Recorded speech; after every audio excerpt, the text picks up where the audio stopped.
Darsono, Kepala Satpol PP, ini Pak Aris Martopo, Kepala Dinas Koperasi. Siapa nih, Mbak? Wes ya? Hah? Oh iya rakyat tuh.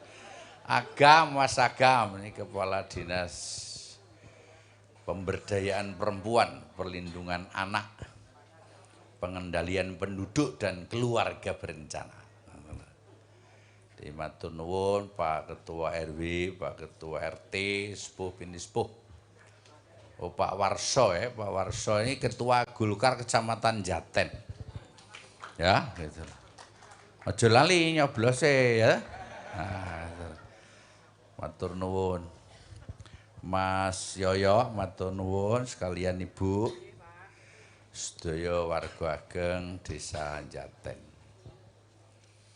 Pertama ikut bersyukur, ikut bangga karena makin hari juga makin muncul keinginan untuk masing-masing desa membangun inisiatif,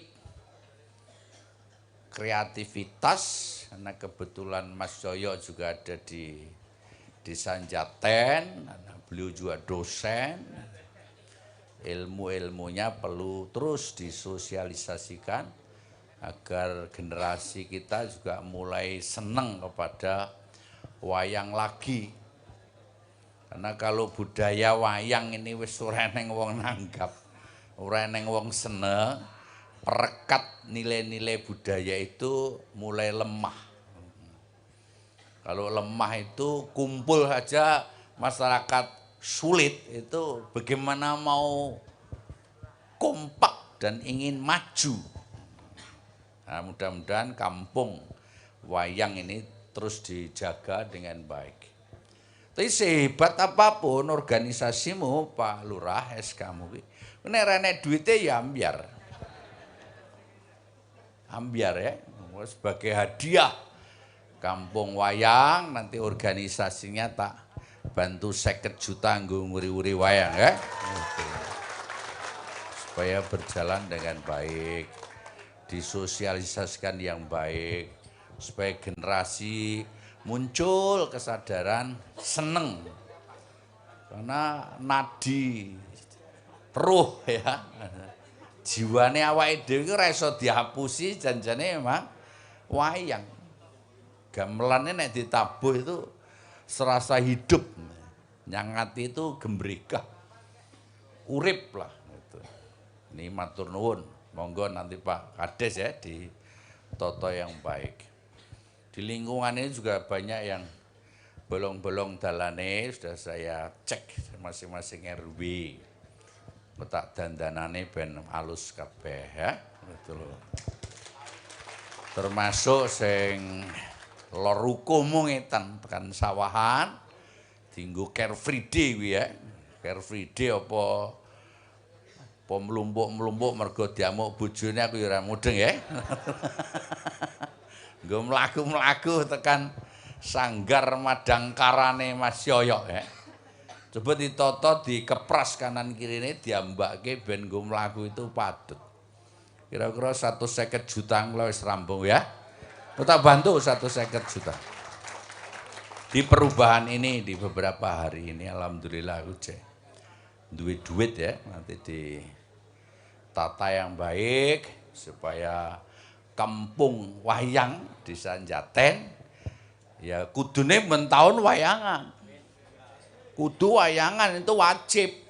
Kampung wayang ora tahu wayangan. Nek perlu malah bensasi wayangan. Anu itu bensasi kudu kampung wayang kok blas ora tahu wayangan lah. Kan dipaido orang nanti ya. Carane gampang supaya wayangan rutin. Setiap tahun bisa 2-3 kali. Per catur wulan ya. Jadi minimal 3 kali eventnya apa-apa gitu. Nek kene iki kabeh nyoblos aku iso wayangan rutin.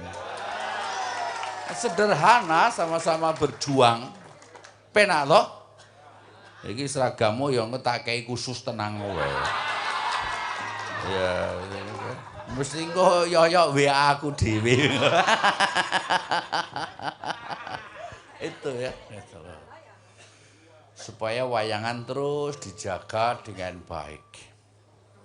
Tak goleke sumber dana bagaimana caranya supaya semuanya itu sinau dengan wayang karena urip itu ya persis seperti wayang itu.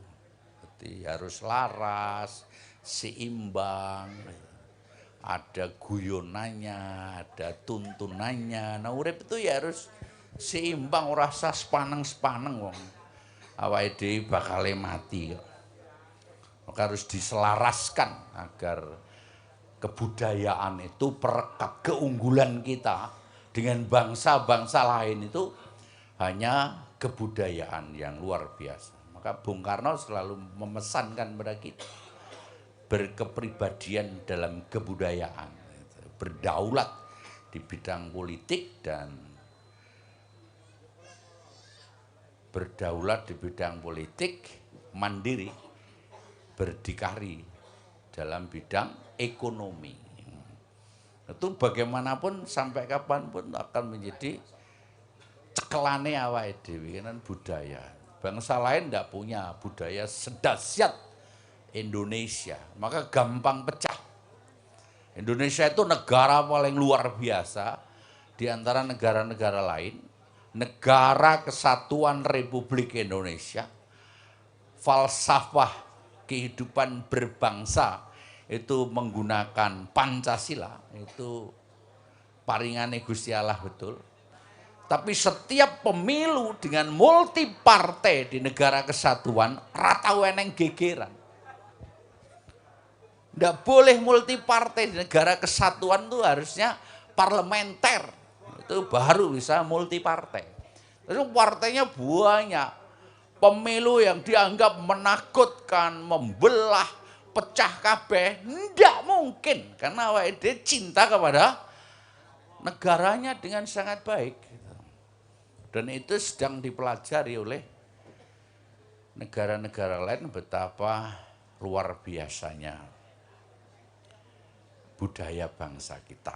Alhamdulillah mudah-mudahan dari Jaten, Tukul juga bibit-bibit pemersatu melalui kebudayaan. Jadi selaras dengan kehidupan kita supaya hidup itu nyaman, seimbang, damai, sejahtera, lahir batin dan keluarga besar. Jaten itu bagian dari keluarga besar bangsa dan negara kita. Kula kinten niku mawon matur nuwun. Mugi-mugi kampung wayang Desa Jaten berkembang dengan baik.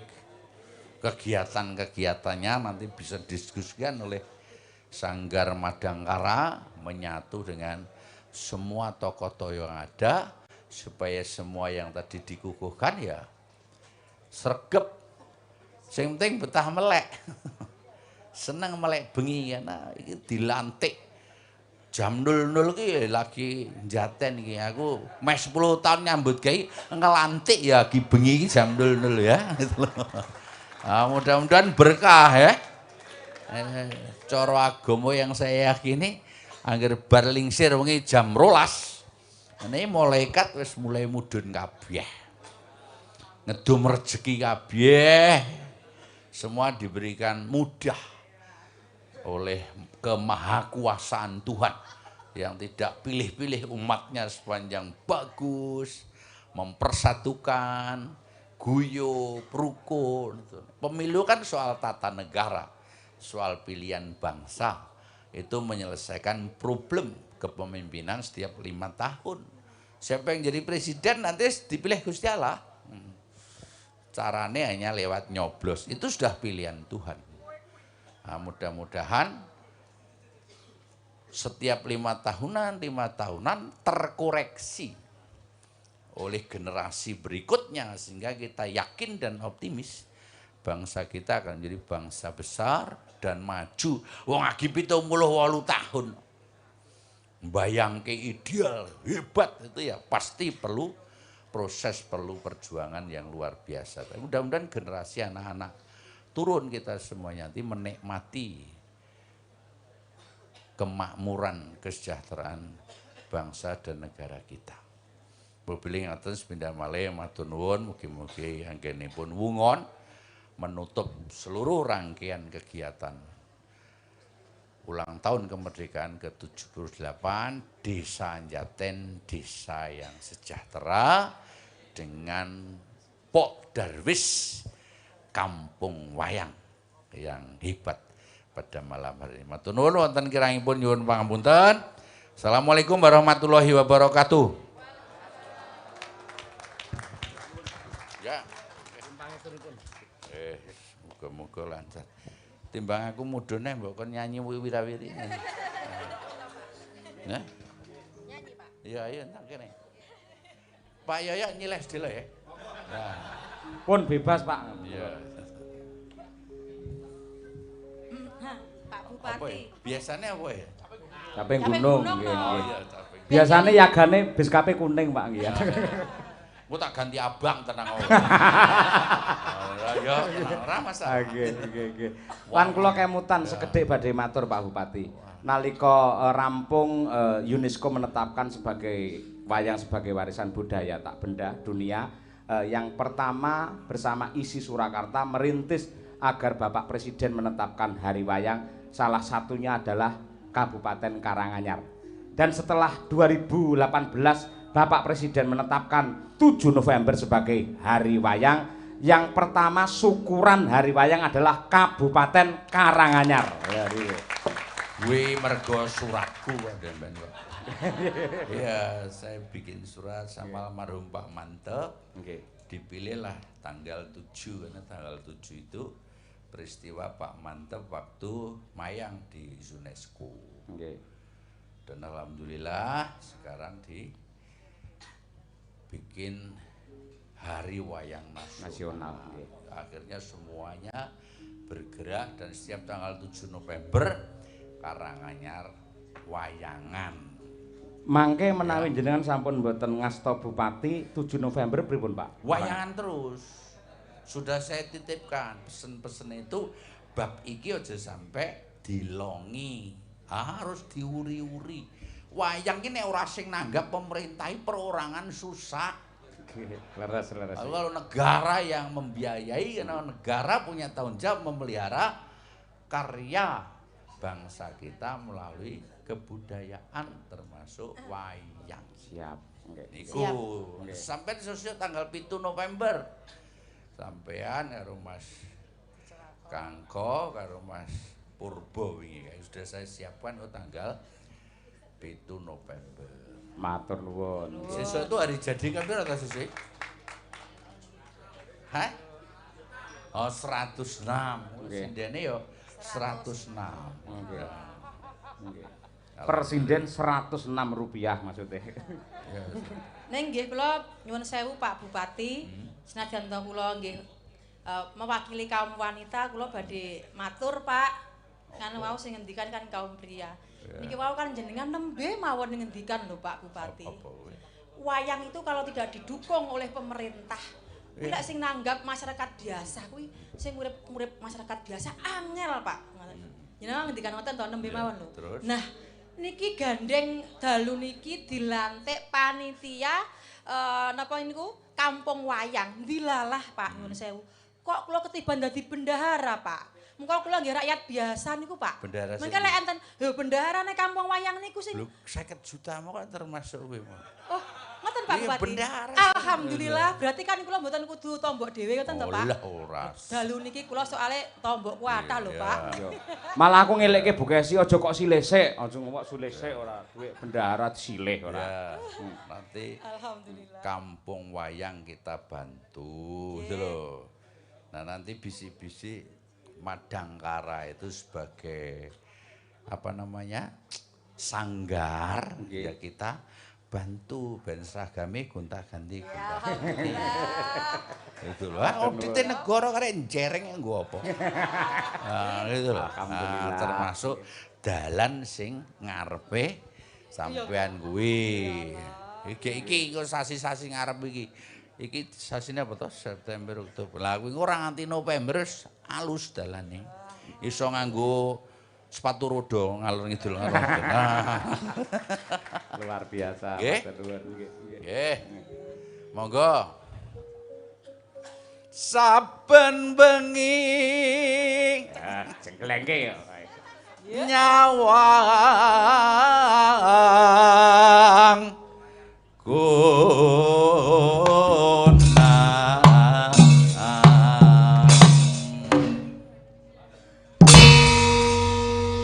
Nyun sewu Pak, nyolot no Pak jenggleng kok. Olahraga sepatus jenengan Lha mungkin sing nyawer aku sing nyawer aku sapa? Tak mencolot aku. Kula Pak, Nggih. kula sing nyawer ning angger jenengan namung kersa 100.000 nggih kula sawer Pak. Aku tak mencolot-mencolot. Mboten. Kula malih kemutan wingi dalu niku lho, Pak. Kula wayangan wonten nendi wingi? Nang Trenggalek niku wonten bos batu bara naminipun Pak Haji Muhammad Suprapto minta caping gunung setiap jenggelengan 1 juta mak saya ngoten niku. Lah kuwi batu bara. Lah jenengan? Ya kene batu baterai. Iya. Ora usah ngundang jog litik jog lutuk iki gayeng iki. Jan, Pak Bupati kuwi jan humoris pokoke. Lucu Tenan ora. humoris. Menghiburkan. Piyayi santai ngono kuwi lho. Kowe urip digawe gampang, ngantuk turu, ra ndek dhuwit adus. Lho iki. Piye cara?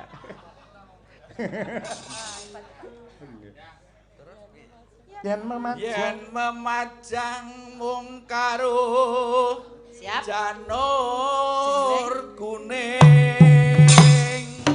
Yo. Pak Bupati. 1 juta. Batu bara. bae entuke batu bata. Nek batu baterai lobek.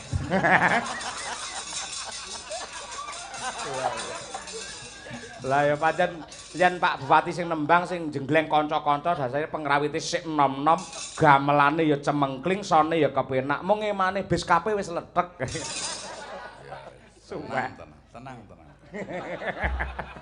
Piro beskap. Sak kathoke jero lho ya.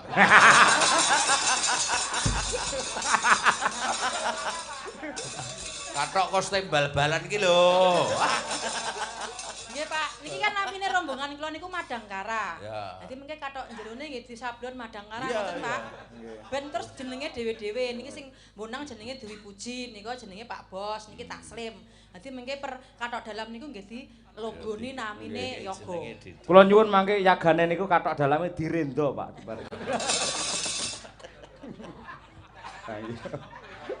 Wah kesenengan winong ndak anu wae.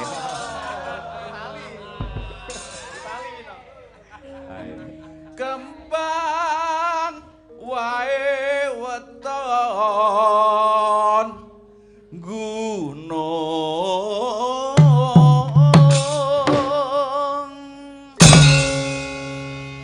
Sing gender niki nggih Gondang Rejo. Ya, Gondang Rejo niki Pak Karanganyar. Sing ngendang niku nggih Karanganyar. Lho niku kathah niki Karanganyar niki Pak. Nggih. Kragen termasuk ta? Ah, Sragen alhamdulillah. Termasuk dapil ya. Oh iya ding. RI kok DPR RI kok. Ya, dapil. So dikoordinir ya. Siap Ya. Pak Bupati. Butuh Siap. mung pira nggo Sragen kok ngomong aku. Ya toh? Enak. Niki ketokne akhir tahun niku pun mulai sepi wayangan, Pak. Jenengan mboten ngersake anu kampanye wayangan teng pundi-pundi ngoten lho, Pak. Wis tak susun tenang wae. Wah, iki lho barokahe nang kene iki lho, ayo. Mumpeng. Wis tak susun bae dalange duaku. Wah. Ora. Ayo. Pasitan. Pacitan sarwi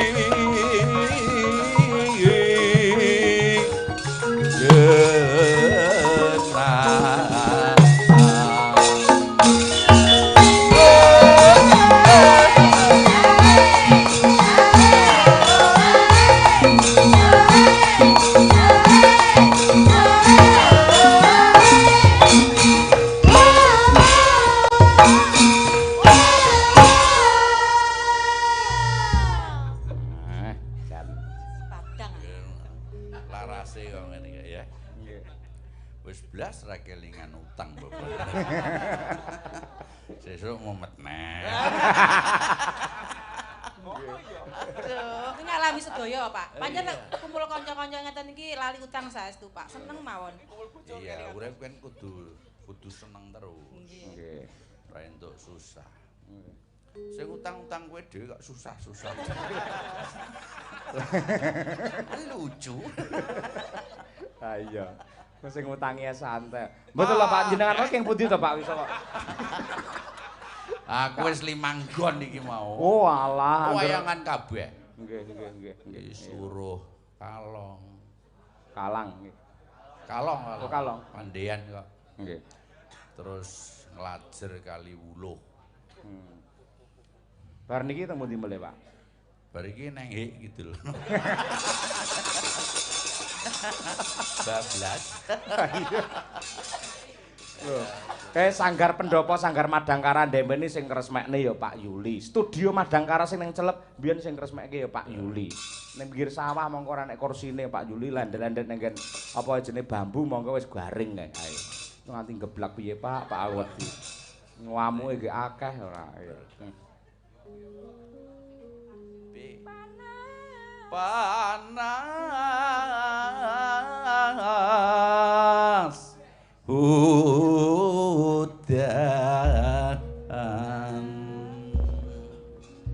Nah, tak golekne dhuwit ya sinden-sinden parian ya.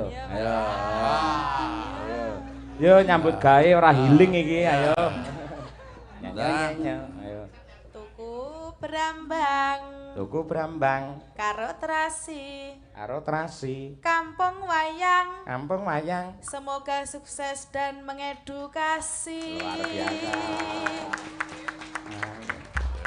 Luar biasa wi guru PAUD mulai ya pinter. Ayo. Nggih. Selanjutnya ayo Luna Maya. Ayo Ngeling-eling yo. Sendal meli. Ora eneng ndol. Enten Pak. Lili ana. Meli enten Pak sing jepit abang ijo regane 6.000. Apa eneng to? Enten mengke kula tumbaske Pak. Ya. Sendal meli deret-deret wedhus. Wedhus geragas. Keret-teret meli. Lah, sendal kula riyen meli to Pak, rupane abang deret-deret wedhus lho Pak. Aduh. Ayo. Dilanjut mboten Pak? Dilanjut. Jadi wolak-balik lho, Tik. Wolak-balik. Aja mbok teruske. Sendal meli deret-deret wedhus. Bapak Yuli orangnya sangat cerdas dan bagus. Saya suka sama Pak Yuli loh. Saya ngefans sama Pak Yuli. Rayu. Pak Yuli sugeng dalu. Wedhus. Tapi kan bagus toh Pak. Ayo, sinden-sinden anggere Pak Yuli rawuh malah raine kaya kotak amal ya malian ayo. Yang masjid ya lho ora ya. Terus ayo nang winang nggih. Niki calonipun nggih Karanganyar Pak niki nggih. Calonipun. Subur Makmur. Niku lek sida nggih calon nggih. Tumbas kayu sono neng pasar Klewer. Ora eneng. Ora eneng klewer kok tuku kayu sono. Iki ora masuk akal bocah iki. Cawet. Cawet tulisane Madangkara nek ora. Klewer kok tuku kayu sono. Tak warai. Pasar Klewer tuku celana no aja kok kayu sono ora. Nggih. Medhi kulino we ngetoki kayu sono nggih dolanan medhi ora.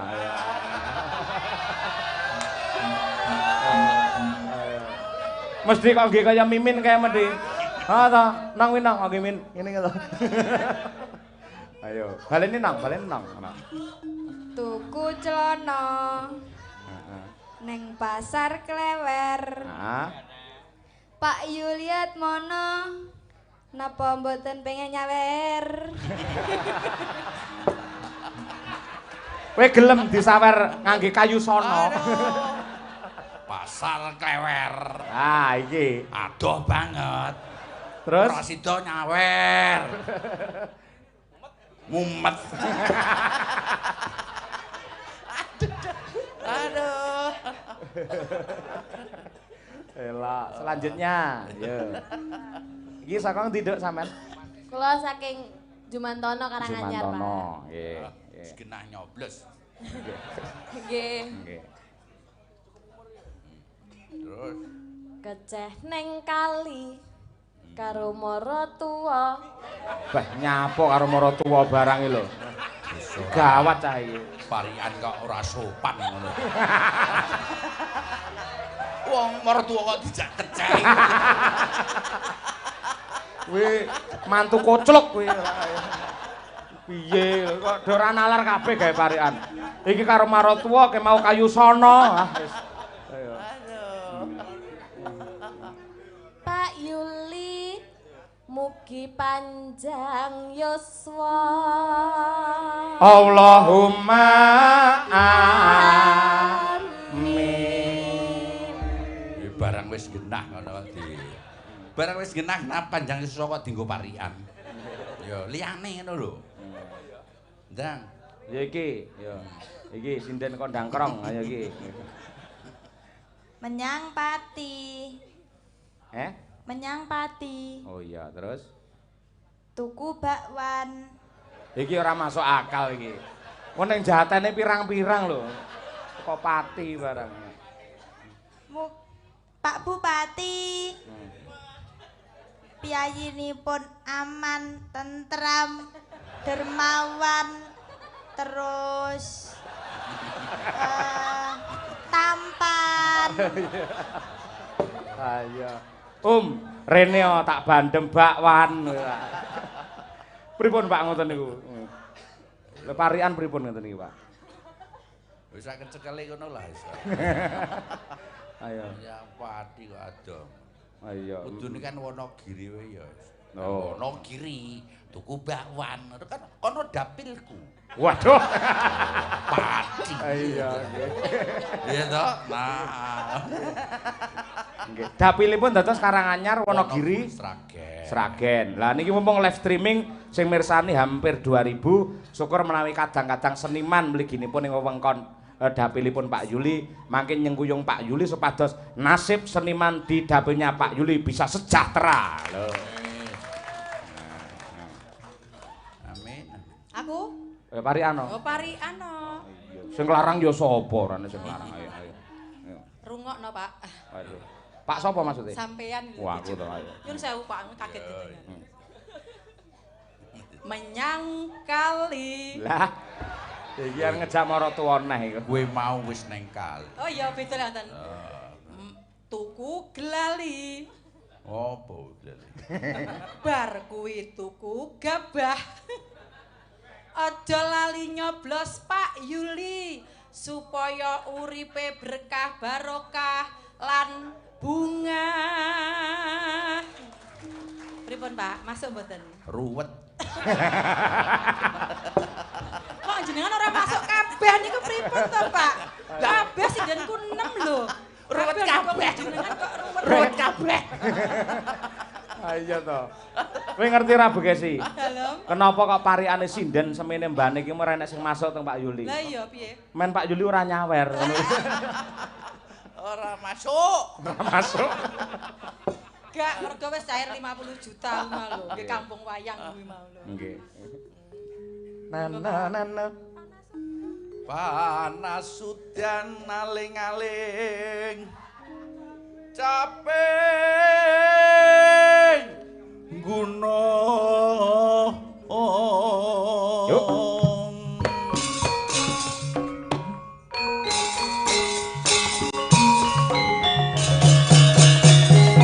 Oi.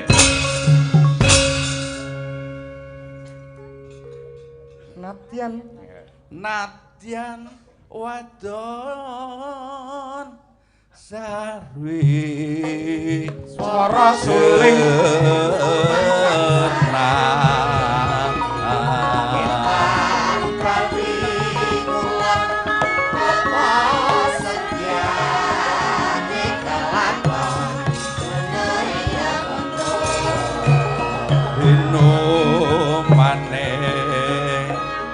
banyu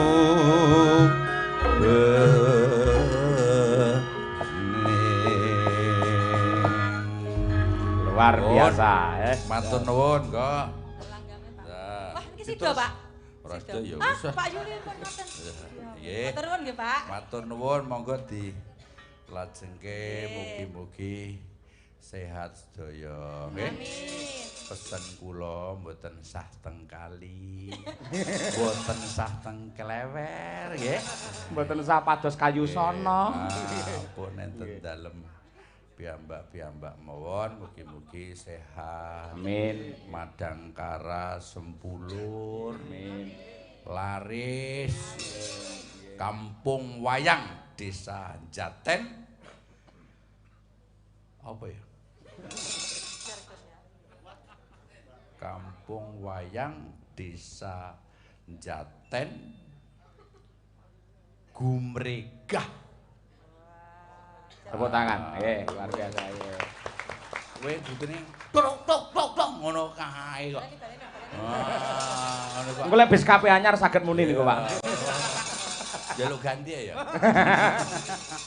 Insyaallah nggih surapatek suwe kok. nggih Bose sampean tak WA ya. nggih Matur nuwun mugi-mugi kasembadan sedayanipun. Amin. Assalamualaikum warahmatullahi wabarakatuh. Waalaikumsalam nyuwun tepuk tangan untuk Bapak Bupati Juliat Mono Ifat luar biasa nggih nggih Anak-anak si langgam nyamping. ya Bu Kesi bisa naik ke panggung ayo Nduk anu lintang karo Mbak Tri Hastuti sik ayo engko winong tak golekne sing hebat ayo monggo dipacutne iki mau bawane Pak Juliat Mono Caping Gunung ayo nah yo disi ana Mbak Tri Hastuti Retnawati ya Nek jaman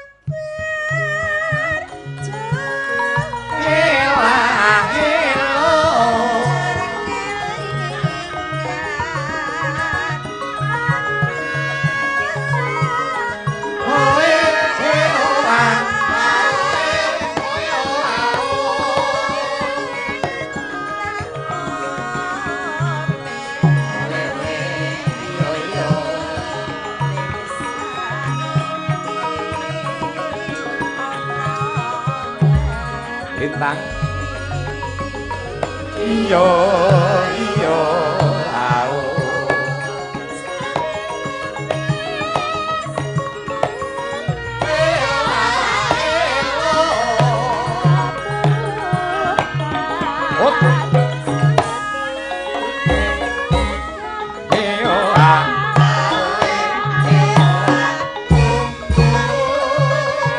pipa pabrik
Jaten wis ditetapkan menjadi kampung wayang karo Bapak Bupati.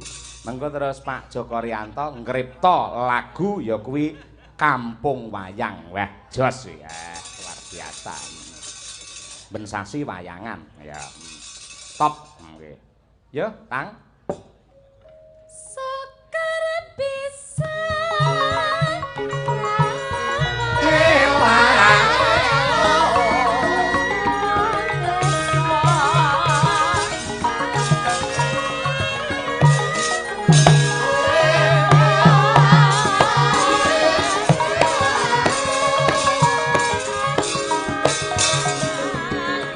Amin.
Terima kasih, matur nuwun. Nggih.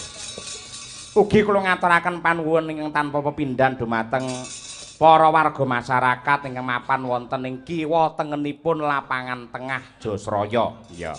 Mesti rada terganggu merga gemuruhe gamelan karo sound system. Ning lek diniati anggene kepingin lila korban kanggo srana budaya supaya ngrembaka Nuswantara saya jaya, tak kira mesti ya ikhlas lahir batin. Ha iya, pancen kaya mangkono, Mak. Si jingkas, Nduk. Ya. Mbak Winong Nawangsih. Wah iya. Nimas Ayu Winong Nawangsih.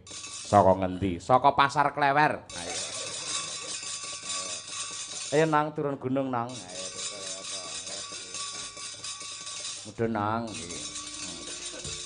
Warang kono sing jan mripate blalak-blalak.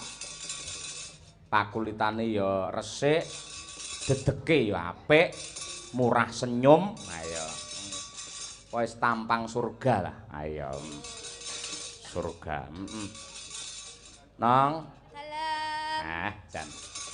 Awakmu gedhi suaramu cuwilik to. Nggih, anu Pak, ngoten niku, kecepit suarane. Ora kok kecepit. Lah. Tugasmu malah nyepit. Ayo. Apa enek swara kecepit iki lho ora enek. Nggih, dalane kan anu didang-dangi gunung, Pak. Apa? Dalane swara niku lho, ajeng medal swara niku didang-dangi gunung. Gunung endi? Gunung endi? Gunung Kawi. Gunung Kawi. Ayo. Gunung sik cilik dipamerne ora seneng. Ning tetep semangat ya Nong ya. Nggih. Ambak awakmu ben bengi ya tanggapan terus. Mulai masuk kuliah kapan iki? Niki pun mlebet, Pak. Wis mlebu to? Ngajeng pun mlebet. Oh, wis mlebu to iki? Nggih. Ora krasa aku lek mlebu jan. Ha iya.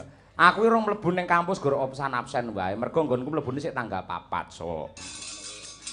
Kula nggih mlebete tanggal sekawan, Pak. Bareng karo aku berarti.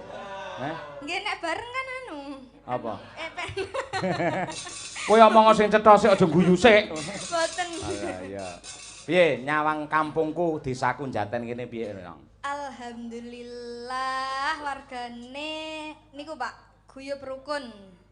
Sae, saestu. Wau kula teka mriki to niku pun disambut kalih mas-mas niku. Diingetenke. Kiu-kiu ngoten. Kiu-kiu sindene ayu ngoten. Oh iya. Kiu-kiu sindene ayu. Kuwi Karang Taruna, kene. Sae-saestu Pak, rukun-rukun sedaya. Ayo kudu kaya ngono kuwi. Dadi anane pagelaran wayang pengetan puncak 17 mokal iki bisa terjadi dengan baik dan kondusif tanpa kekompakan dan kerukunan warga masyarakat Jaten. Mokal ora ya kaya ngene iki ya ora rukun ya ora bakal. Yo, nggek nembang sinden kiu-kiu. Ayo. Napa? Yo adate wae ninggal katresnan ning bawanana. Ayo, golekno bawa apa ngono, Nong. Kok ana apa ngono? Niku bawane gawane sing anu jenengan niku. Oh iya, aku lali tau gaweke bawa awakmu lali aku, Nong. Wis jenengan kemutane Mbak Alisa terus kok. Kowe iki nyapa to, Nong? Aku wis lali ngene malah kelingan neh no ora. Karo awakmu ya eling, karo Umi ya eling, karo Lintang ya eling, karo Mbak Tutik ya eling, karo Mbak Lia ya eling, eling kabeh. Lah karo aku ora eling. Lek bojo ora perlu tak sebutne wong bendina pethuk ya eling terus ya. Wah, mambengi Bukesi iki mesa protes aku mambengi. Apa ya? Kowe ora njaraki Elisa. Dengaren kowe ora njaraki, ora kata-katamu ora nakal-nakal. Ya ora wis nek bintang tamune Pak Garing apa aku dadak aneh-aneh. Aku lak kari duduk manis membagi wektu mung kari ngono to Bu Kesi. Lah iya. Nah ning aku ya bangga protes. Ora sip lek ora njaraki Alisa. Samila kula nyuwun kali Pak Bupati, benjing yen hari jadi kabupaten utawi hari wayang mungkin bintang tamune Alisa nggih Pak. Bojo kula ben tambah semangat ngoten lho Pak.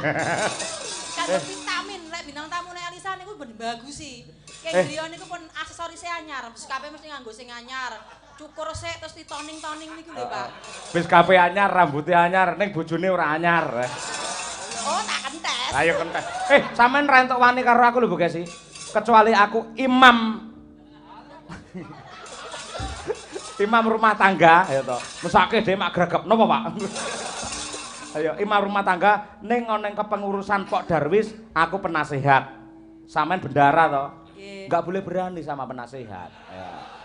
Ngono kuwi. Tapi lek penasehate ora bener, ya tak waneni. Mergo apa aku sing ngetokke mlebu metune dhuwit. Engko perinciane pira-pira engko aku sing ngerti. Sing ngetokke dhuwit aku sing ngejake para anggota ben supaya kabeh kegiatan ning Jaten iki kampung wayang mlaku lancar. Gitu Pak Bupati 50 juta. Iya.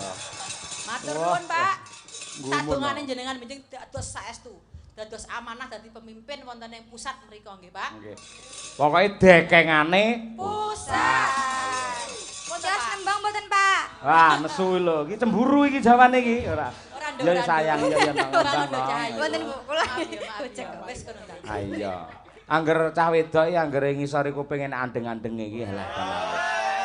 Ngono kuwi. Jaluke dimanja. Lah nakal to, karo saya dinakali Winong ya nyak dinakali. Lho, titen tak sunatine lho Pak iku Pak. Tenang kok. Engko lek kok sunati engko tak kocori tukul neh ya. Ya. Ya nang andeng-andeng cedak kuping. Ha iya. Carene. Api yen lagi jengking. Ha ya, ngono kuwi nang. Salat. Ayo sujud. Kayak bawane apa, Nong? Asmarandana. Asmarandana. Asmara ki cinta, dana itu memberi. Berilah kasih sayang cinta kepada semua umat. Ngono kuwi.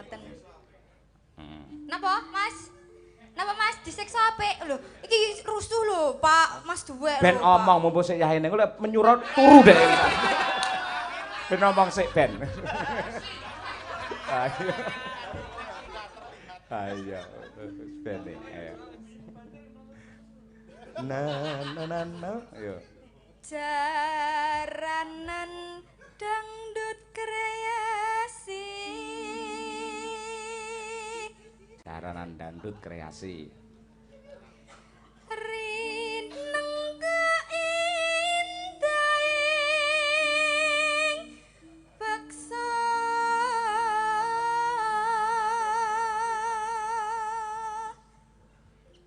Senterewe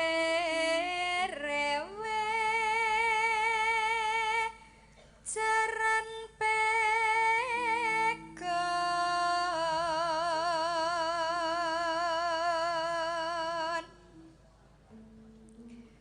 luas gemas nuju prana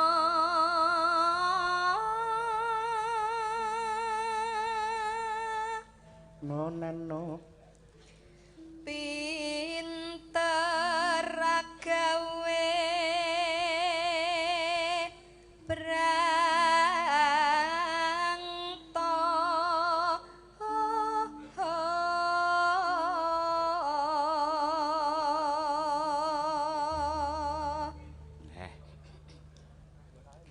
sinden winong tulung agung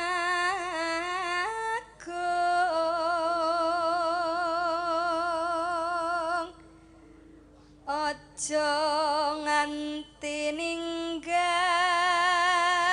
tresno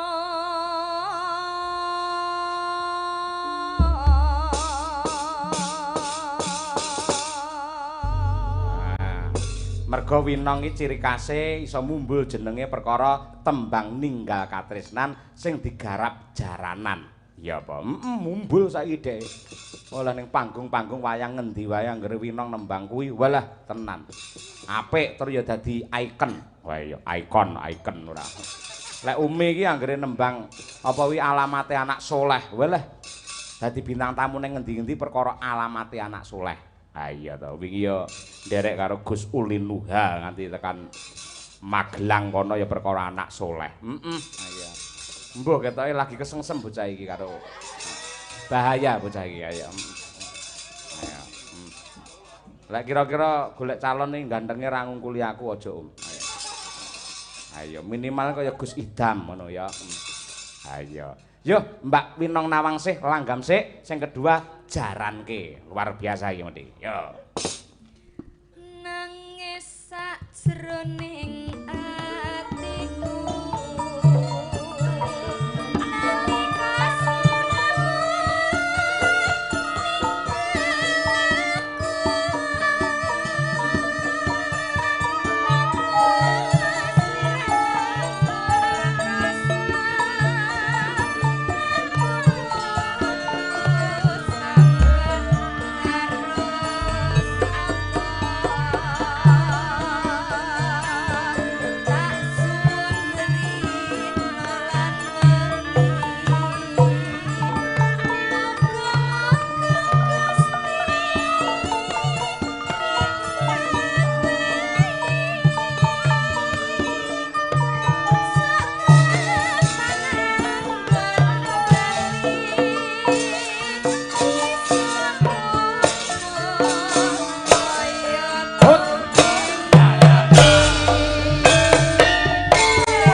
Sugeng tindak Pak Bupati sembah nuwun rawuhipun.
Ayo nang, hey.